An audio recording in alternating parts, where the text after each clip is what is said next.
Well, this morning we welcome a new author to the show. Diane Barna lives in Jonesboro. She has written several books, most of them geared toward teenagers. One of them, though, a children's book about a donkey. We are excited to welcome Diane to Daytime. Diane, great to have you on the show. Thank you, Amy. Well, first of all, let's talk a little bit about your life as an author. You said kind of retired from the business world, and so this was kind of a hobby in the beginning.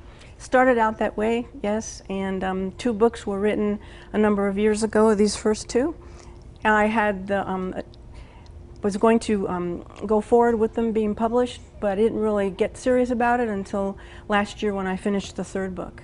And then you published everything kind of all at the same time, right? I did because I felt if people liked book 1, they wouldn't have to wait around for the sequel. So I put them all out there as a trilogy. And as your fans would say, thank you very much, because it's always terrible when you got to wait for the next book to come out. And so let's start talking a little bit about the subject matter in your books. You must have a love for animals, because all of your books are sort of about animal and animal rescue. They are. They're all adventure stories about animal rescue, and they all have their own beginning and happy ending. You don't have to read book 2 to find out what's going on in book 1. They're all independent. Some trilogies you have to read the sequel to find out what's going on, but these were all written independently of one another. And that one, the trilogy, is called Silent, and I know one of them talks about a love for a boy and his dog, and another one is about a horse rescue, several horses, right? Yes, yes. The first book is about a young boy who thinks his dad is involved in dog fighting, so he runs away with his pit bull. Okay. And the adventure is about how that all plays out. Yeah, he goes on quite a journey, doesn't he? He does go on quite a journey, yes. And the first 2 books were written when I lived in central Pennsylvania, and they take place in central Pennsylvania. But the 3rd book was written here, and it takes place in this area.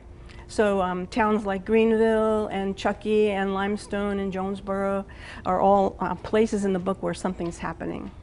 Wow, and I've read a lot of good reviews on them. People seem to really like your books. And then you also have a children's book about a donkey, Burrito, and I understand you had a burrito. This was my donkey, yeah. Out in Pennsylvania. Yes, and this book, each stanza it's actually a poem that I wrote about him a number of years ago, and each stanza in the poem talks a little bit about his unique personality. He was quite the character.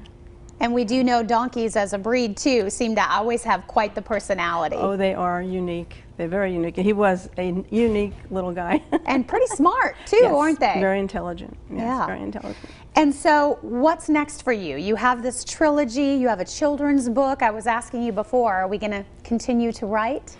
I have a 4th book in the works. It's almost done. It is a sequel to these books, but it's not a silent, doesn't have the word silent in it. It has many of the same characters, but they are embarking on another adventure, which is what these books are about. The characters in the 1st book are in the 2nd and 3rd book going on another adventure. But I would like to point out that if anyone's interested in the books, it's good to read the 1st book first, because that's where all the character development takes place. You learn about the characters, you meet them, you find out what makes them tick. I didn't go into all of that in these 2 books because it would have been redundant. So I would just recommend people read the 1st book. And they are available on Amazon or through Jan Carroll Publishing, but if you get a hold of the author, she said there's a better deal that she can give you on the trilogy, right? Yes, I have them for sale at a special price for folks in the area. All right. Well, thank you so much. Great to have you on the show, Diane. Thank you very much. We appreciate it. Thank Here you. is the information if you'd like to check those books out.